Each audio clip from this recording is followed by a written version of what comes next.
समकालीन हिंदी लेखकों में रजनी मोरवाल जी अपना एक विशिष्ट स्थान रखती हैं। आज सुनिए उनकी लिखी हुई कहानी रंग फागुनी। तो शुरू करते हैं कहानी रंग फागुनी।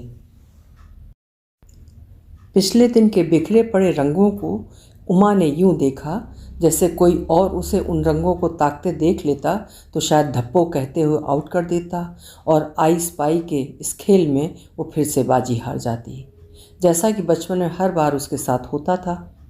घर की सबसे बड़ी बहन थी, इसलिए अमूमन तो उसे खेलने का समय ही नहीं मिलता था, और अगर भाई बहन उसे शामिल कर भी लेते थे तो वो झट से आउट हो जाती थी। जीवन ने भी कुछ इसी प्रकार की आई स्पाई खेली थी उसके साथ। सभी भाई बहनों के ब्याह निपटाते निपटाते पापा मम्मी उसके ब्याह को तो लगभग भूल ही चुके थे।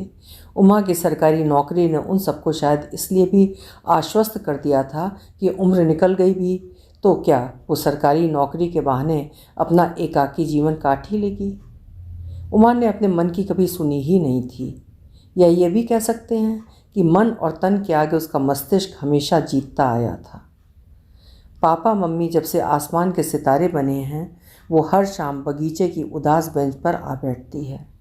जब शुक्र तारा उगता है तो उसकी आशाएं जागने लगती हैं कि अब बस पहले मम्मी आएंगी आसमान में और उनके पीछे पीछे पापा भी आकर जगमगाने लगेंगे। फिर धीरे धीरे वे दोनों करीब और करीब आते चले जाएंगे, इतने करीब कि एक दूजे में समा से जाएंगे, और फिर मम्मी हौले से मुस्कुरा कर पापा को उलाहना देंगी, चलो हटो बच्चे देखते हैं, कुछ तो हया रखो। और पापा दाढ़ी खुजाते हुए कहेंगे, तो क्या हुआ भाई, तुम मेरी बीवी भी हो इन बच्चों की माँ होने से पहले। फिर दोनों एक दूजे की बातों के सिरे पकड़े पकड़े देर तक खिलखिलाएंगे। ओह मम्मी पापा, आप यूं हंसते खेलते गुजर गए इस जहान से, मेरी फ़िक्र रही तो होगी आपको। मैं जानती हूँ अपनी औलाद की फ़िक्र किसे नहीं होती, फिर क्यों मैं अकेली रह गई इस दुनिया में। किससे पूछूं ये प्रश्न और कौन जवाब देगा मेरे अनगिनत सवालों के। मैं दे सकता हूँ जो, अगर आप चाहो तो। जी आप। उमा हैरत से उसे देखती रह गई थी। इतनी हैरानी की बात भी नहीं है उमा जी। जी आप कौन? उमा उस अजनबी के मुंह से अपना नाम सुनकर और भी अधिक सख्ती में आ गई थी। अब पहले आप अपने उन सवालों का जवाब चाहेंगी जो आप उस नीले किंतु मूक आसमान से बुदबुदा कर पूछ रही थीं, या फिर पहले मैं आपको अपने बारे में बताऊं? वो अब खिलखिला रहा था। उसकी बड़ी बड़ी आंखें उमा की हैरानी पर और अधिक बड़ी हो आई थीं। उमा की परेशानी उससे जब देखी न गई तो बोल पड़ा, दरअसल मेरी दीदी उस सामने वाली 11वीं मंजिल पर रहती हैं, इन दिनों मैं उनके साथ रहता हूँ। उसने सामने वाले ब्लॉक की ओर इशारा करते हुए कहा।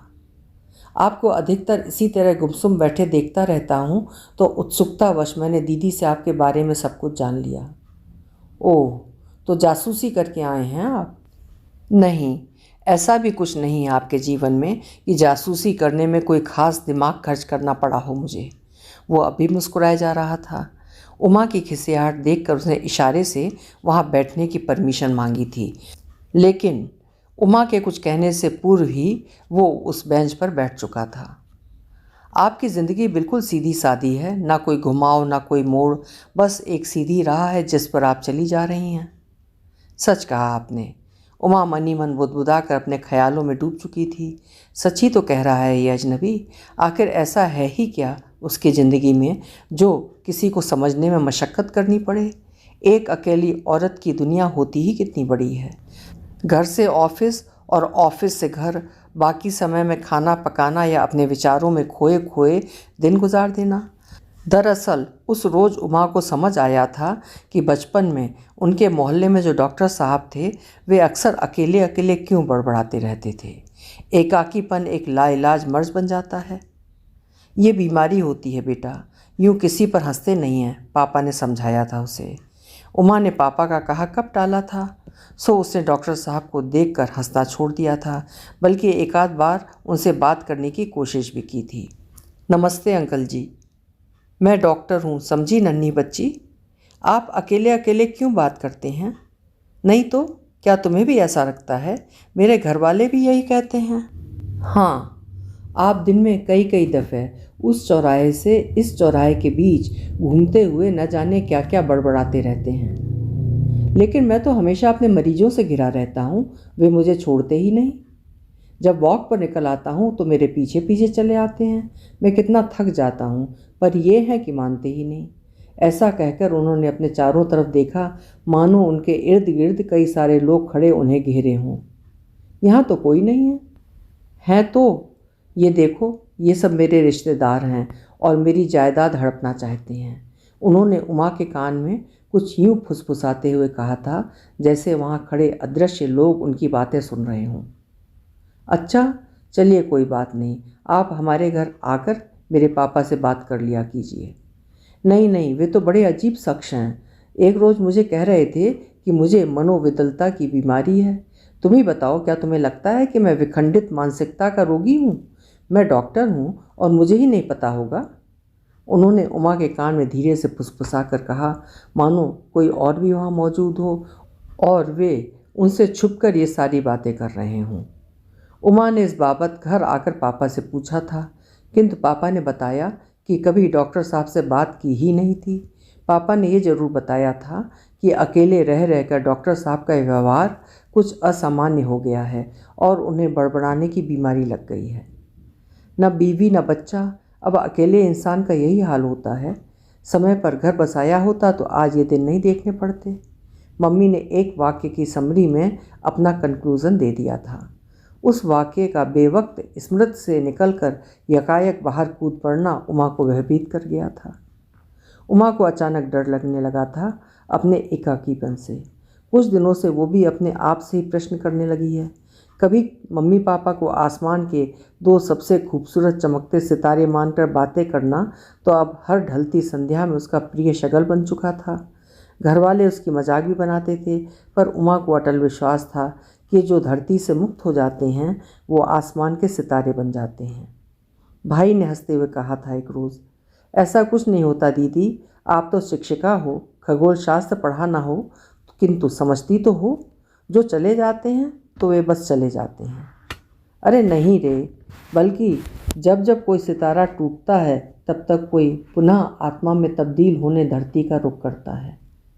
आप भी ना दीदी, ना जाने कैसा भ्रमजाल अपने इर्द गिर्द रचाए बैठी हो। टाइम पास करने तक तो ठीक है, किंतु कहीं ये मसला गंभीर हो चला तो मानसिक रुग्णता में बदल जाएगा। ऐसा ना हो दीदी, किसी रोज़ कहीं आप बेखुदी में घर से बाहर ही चल दो और घर का रास्ता भूल जाओ, जैसे वो डॉक्टर साहब किया करते थे। छोटी बहन की मजाक में कही बात उमा के दिल में तीर सी उतरी थी और एक न भरने वाली खलिश छोड़ गई थी। इन दिनों जब वो फ़ोन पर ज़्यादा देर ऐसी बातें सहन नहीं कर पाती तो अच्छा बाद में बात करती हूँ कहकर फ़ोन काट देती है। घर वाले उसके बर्ताव से खफा से रहते हैं। गुड लिसनर का तमगा जो अब तक उसने सुनहरी फ्रेम में जड़वा कर अपने सीने पर बड़े शान से धारण कर रखा था, अब वो उससे आगे जा चुकी थी और उस बैज को उतार फेंकना चाहती थी वो। I feel so relaxed when I pour all my good and bad in you दीदी। भाई ये कहते हुए इत्मीनान से एक लंबी सांस लेकर फ़ोन रख दिया करता था। उमा किसी कन्फेशन बॉक्स की मानिंद सबके दुखों सुखों को अपनी छाती में एकत्रित करते करते हाई ब्लड प्रेशर की मरीज हो चुकी थी। वो हर संभव कोशिश किया करती थी कि किसी की भावनाएं आहत ना हों, किंतु उसकी भावनाओं की फिक्र किसी को थी? इस बात पर वो हमेशा एक प्रश्न चिन्ह लगाकर छोड़ देती थी। भाई बहनों को लगता है उम्र के दौर में उसका खींचना सामान्य है। छोटी बहन ने तो फ़ोन पर कह भी दिया था एक रोज़, दीदी आपने इंदर से क्या कह दिया था पिछली मर्तबा फ़ोन पर? ये शिकायत कर रहे थे कि तुम्हारी बहन 40वें में ही सठियाने लगी है। बहन ने रूठे स्वर में अपने पति की शिकायत बताई थी। ऐसा तो मैंने कुछ कहा नहीं था। उन्होंने 1 लाख रुपया मांगा था अपने बिजनेस के लिए, कह रहे थे कि घाटा हुआ है। मैंने कहा अभी कुछ दिनों पूर्व ही भाई के लिए एक एफडी तुड़वाई है, सो एकदम से तो न दे पाऊँगी। अब ऐसा भी क्या मांग लिया था दीदी, 1 लाख रुपया ही तो था, क्या इतनी भी औकात नहीं तुम्हारी? सरकारी नौकरी में हो, ऊपर से अकेली, जो भी बचेगा हम भाई बहनों में ही तो बटेगा। जो रुपया तुम्हारे जाने के बाद हमें मिलेगा वही अगर तुम्हारे जीते जी हमें बांट दोगी तो क्या बिगड़ जाएगा? बहन को तनिक भी आभास नहीं था कि वो उमा के जीते जी उसकी संपत्ति के बंटवारे की बात कह गई थी। उमा ने अपने मन की टूटन पर काबू पाना शायद बचपन से ही सीख लिया था। कदाचित भगवान ने उसके जन्मते ही उसके कानों में कोई मंत्र फूंक दिया था कि जीवन भर उसे सिर्फ और सिर्फ संतुष्ट व धैर्यवान बने रहना है। सो अपने तन मन में उठती दर्द की अथाह टीसों को दरकिनार कर उसने संयत स्वर में उत्तर दिया था, अरे तुम लोग समझते क्यों नहीं हो? सरकारी नौकरी में तो हूँ, किंतु रुपयों की बरसात तो नहीं हो रही। अकेली हूँ पर खर्चा तो होता ही है मेरे ऊपर भी। अब उम्र के 40वें के इस पार उतरते ही छोटी बड़ी हारी बीमारी भी तो लगी ही रहती है। ओह दीदी, मेरी प्यारी दीदी, तुम चाहो तो मदद कर सकती हो। इंदर वाकई मुश्किल में है। मैं समझती हूँ तुम्हारी तकलीफ़ भी, पर इन्हें या मेरे ससुराल वालों को कैसे समझाऊँ? वे तो उठते बैठते ताने देते रहते हैं। बहन की आवाज़ में थोड़ी नरमी उतर आई थी। उमा का दिल पसीज उठा था। आखिर माँ की तरह पाला है उसने भाई बहनों को अपने।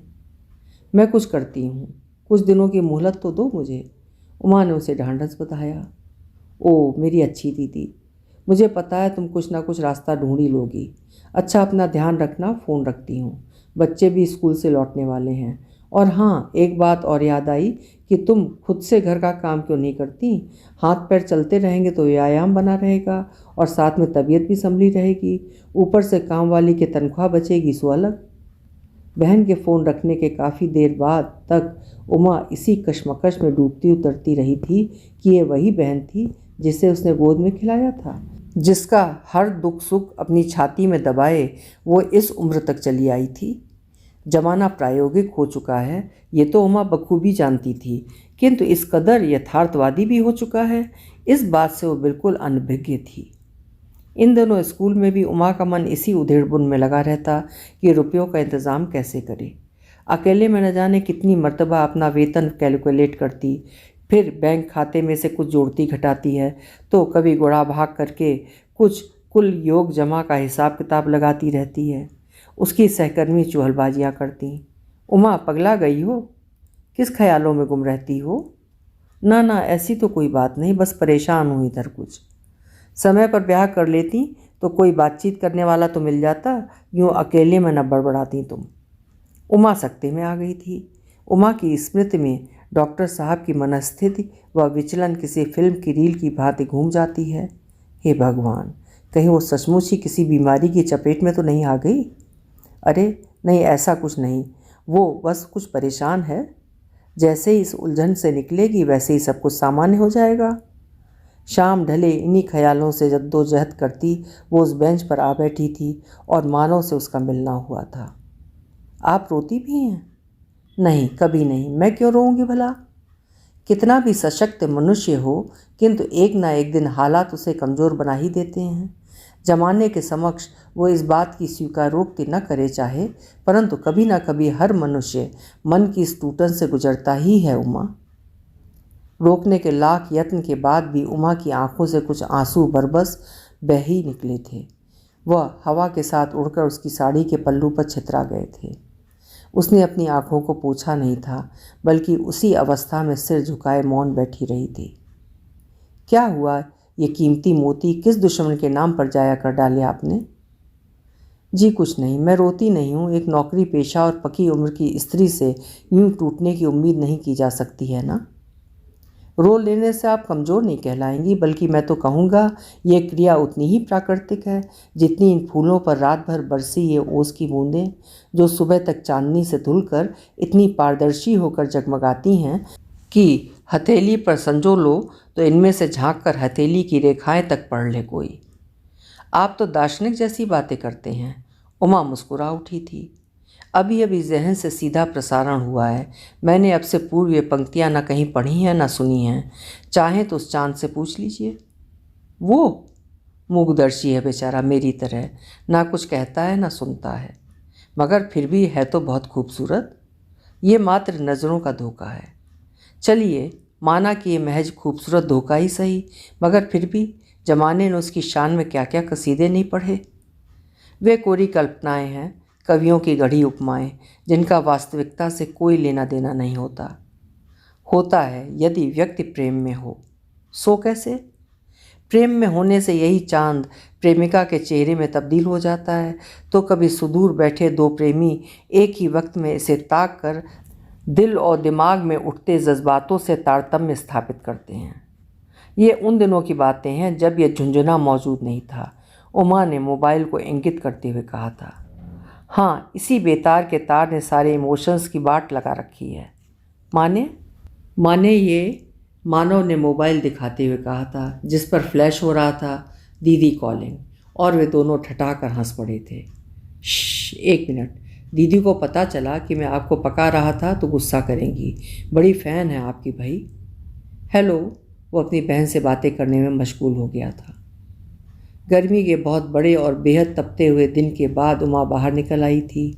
बगीचे में कुछ ठंडी ठंडी हवाएं उसे छूने लगीं तो जहन में कुछ सुकून उतर आया था।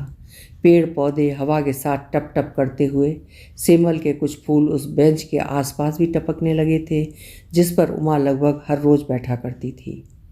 उसने चांद को देखा, लेकिन उसे तो कुछ खास नज़र नहीं आया उसमें। हाँ, मम्मी पापा अब थोड़ा दूर दूर खिसक कर बैठे थे। ज़रूर दोनों में कुछ तुनक मिजाजी हुई होगी। पापा फिर भी मम्मी के इर्द गिर्द ही रहेंगे। उमा मुस्कुराई। चाहे कितना भी मनमुटाव हो, किंतु पापा कभी मम्मी के ऑरा से दूर नहीं हटते थे। मम्मी लाख मुंह बनाएं, अंततः पापा उन्हें मना कर ही दम लेते थे। अजीब केमिस्ट्री थी दोनों के बीच।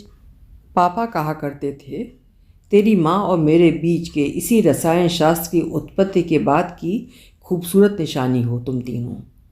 धत, कुछ तो शर्म किया करो बच्चों के सामने चोंचले करते हुए।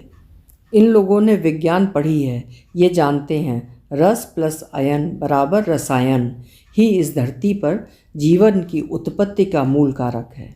यूनानी भाषा में केमी का अर्थ भी तो यही होता है, एक दूसरे से मिलाना। तो भाई अब इसी कारण रोमांस तो करना बनता ही है हमारा। हा हा हा। पापा अक्सर ठठा उठते थे और मम्मी रूठ कर उनसे दूर जा बैठती थी। आज भी आसमान में यही हुआ होगा शायद। उमा मुस्कुरा उठी।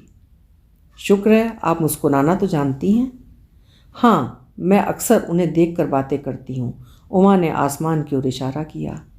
अरे वाह, फिर तो आप बिल्कुल मेरी तरह हैं। मैं भी यही करता हूँ। मेरे घर वाले सोचते हैं एकाकीपन ने मेरी मानसिक अवस्था को प्रभावित किया है। नहीं, इट्स क्वाइट नेचुरल। चलिए फिर वादा रहा, हम दोनों इकट्ठा उनसे बात करेंगे। वो उठकर कुछ दूर चल दिया था। उमा ने देखा वो ज़मीन पर गिरे एक एक फूल को सूंघ सूंघ कर चुन रहा था।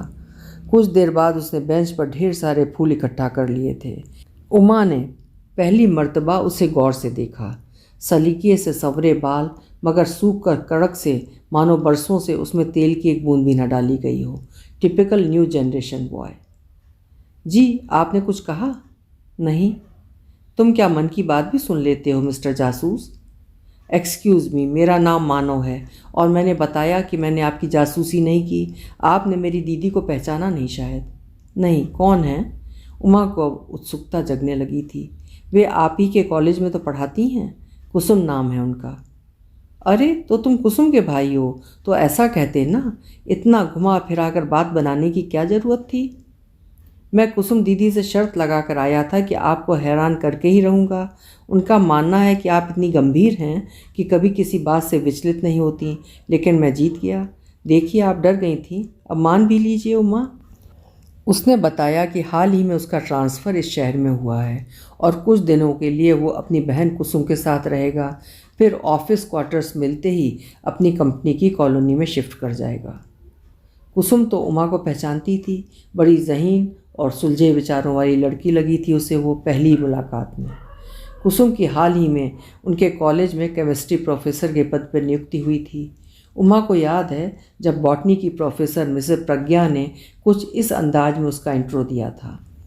Meet Uma, the lady with the intact virginity. Uma को खिसियाता देखकर कुसुम ने बिना असहज हुए पहल की थी। आपके बारे में बहुत सुना है। क्या यही जो अभी अभी मिसेस प्रज्ञा ने बताया? जी नहीं, मैं ऐसी बातें नहीं सुना करती। मैंने सुना है आप अंग्रेजी पढ़ाती हैं, किंतु हर संकाय के स्टूडेंट्स की खासी संख्या होती है आपके प्ले में एक्ट करने के लिए। जी, सो तो मेरी नौकरी का एक हिस्सा है, मगर अपने विषय में अलहदा स्टूडेंट्स का प्ले में रुचि रखना वाकई मुझे भी उत्साहित करता है। उसके बाद उमा से कुसुम का मिलना होता रहता था, बल्कि वे दोनों कभी कभी कैंटीन में बैठकर अपने अपने विषय से जुड़ी जानकारियां भी शेयर करती थीं।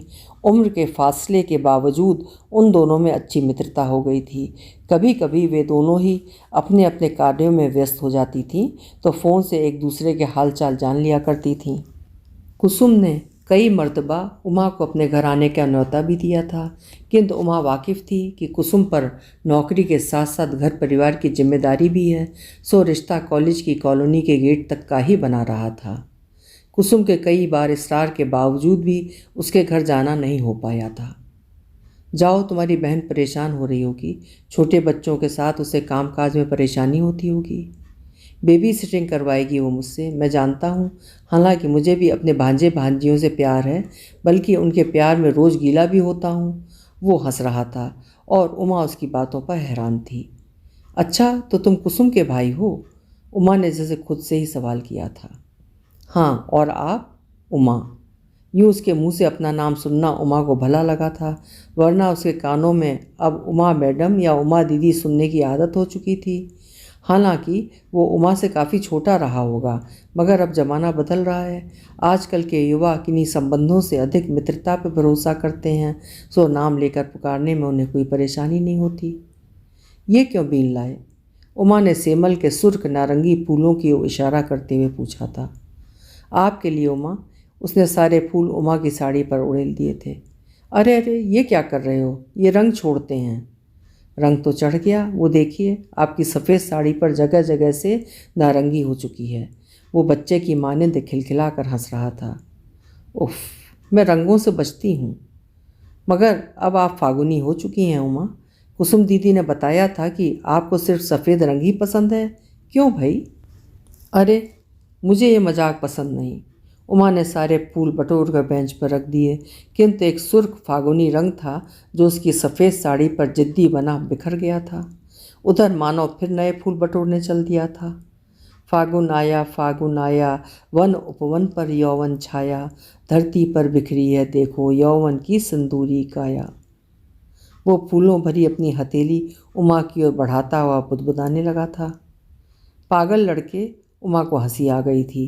तभी कुसुम वहाँ आ पहुँची थी और मानव का परिचय कराती हुई उमा से माफ़ी मांगने लगी थी, किंतु पहली बार यूँ बेतहाशा हंसती हुई उमा को देखकर उसे कुछ आश्चर्य हुआ था। उमा कह रही थी, अरे माफ़ी की कोई बात नहीं, मुझे यूँ हंसे हुए जमाना हो गया। उमा की आंखों से हंसते हंसते आंसू बहने लगे थे, मानो अपनी बहन के साथ लौट गया था।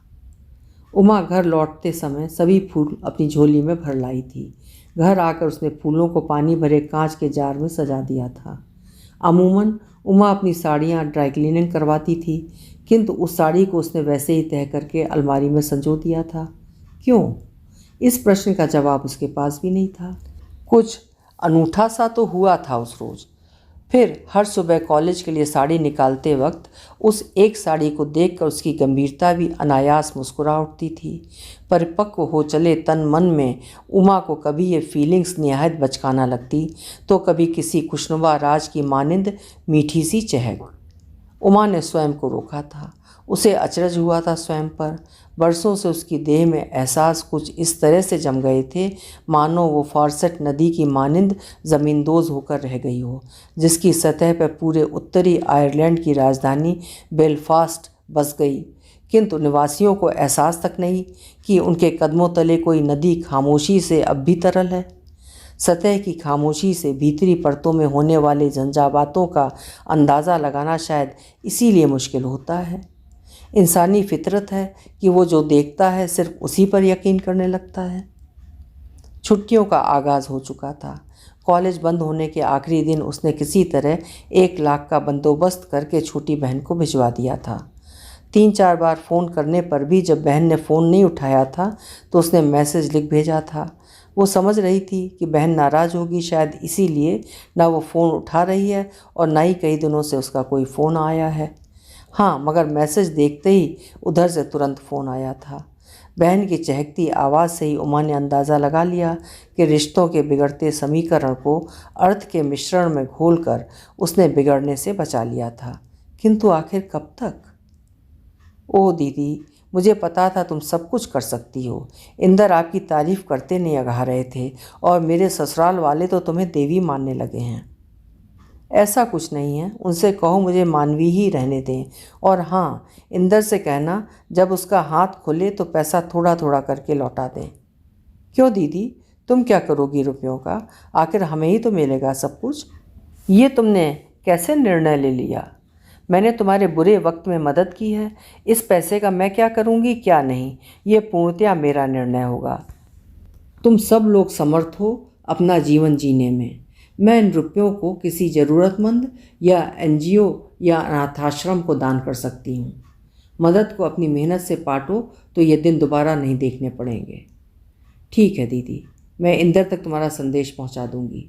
बहन का स्वर कुछ बुझ सा गया था, किंतु उमा ने अपने भीतर गजब का आत्मविश्वास पाया था। उमा जानती है कि नदियों को माँ का दर्जा इसलिए प्रदान किया जाता है क्योंकि वे जीवन दात्री होती हैं।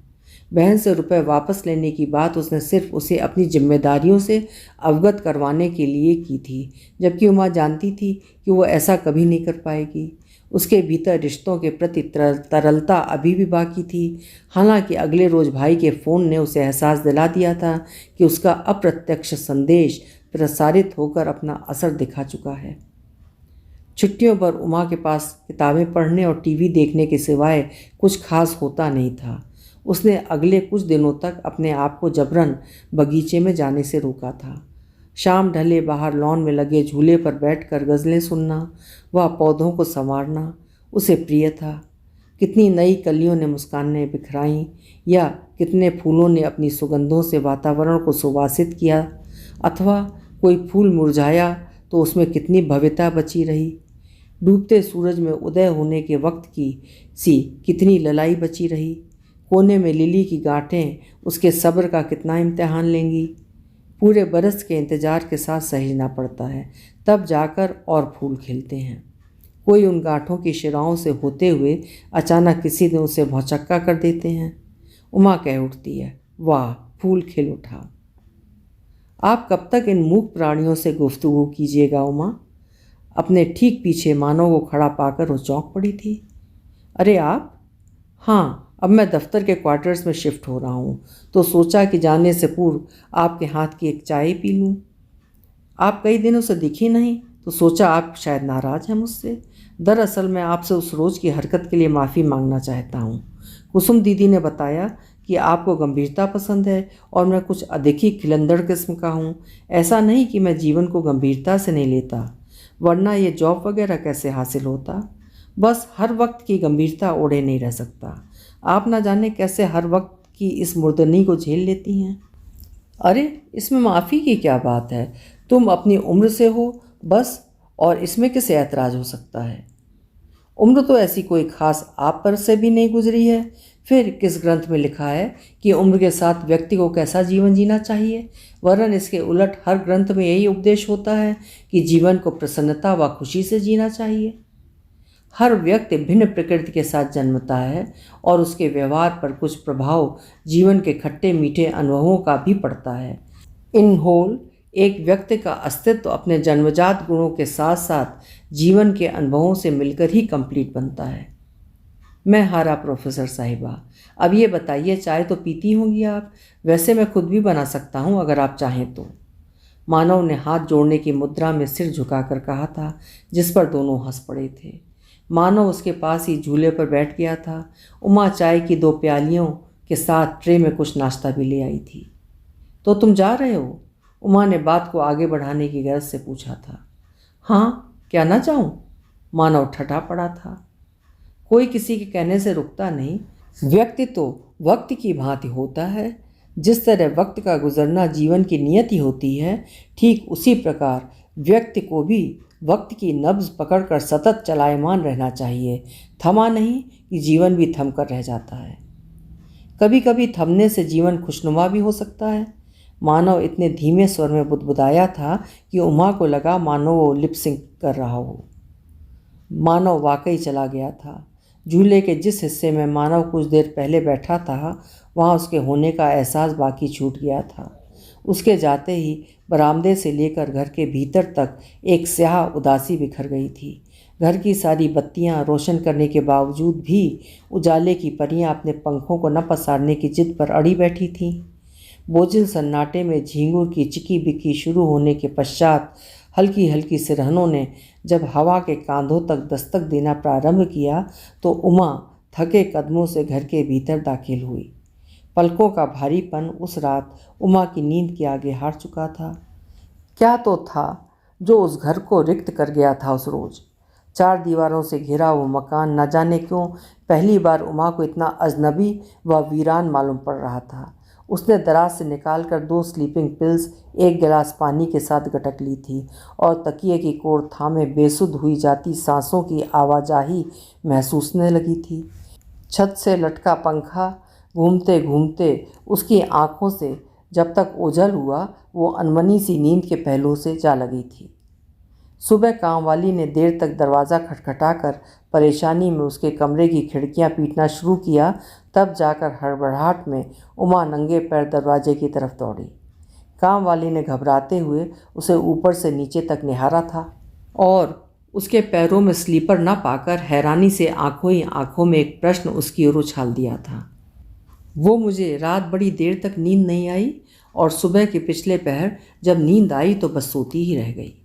उमा ने खिसियाहट में उससे 1 कप चाय बनाने को कहा और सोफे पर ढह गई थी। ये दरवाजे पर पड़ा था। चाय के साथ एक लिफाफा भी काम वाली ने उसे पकड़ा दिया था। उसे खोलकर पढ़ने की कोशिश की तो शब्द धुंधले होकर एक दूसरे में सिमटे जा रहे थे। उस पत्र में लिखा था, प्रिय उमा, प्यार। हाँ, इतना हैरानी से मत देखो, प्यार ही दे रहा हूँ। कल मैं लौट आया था किंतु वहाँ कुछ छूट गया था मेरा। समझ नहीं पा रहा ये क्या खालीपन सा महसूस कर रहा हूँ मैं। क्या आपको मेरे अस्तित्व से विलग हुआ कोई कतरा मिला है वहाँ क्या? प्लीज़ लौटा देना जो अगर मिले। मैं संपूर्ण होना चाहता हूँ और चाहता हूँ कि आप सब्र से ढूंढें मेरे उस हिस्से को। No hurry please. Manav. Uma ने पत्र फोल्ड करके पुनः लिफाफे में रख छोड़ा था। पागल लड़का।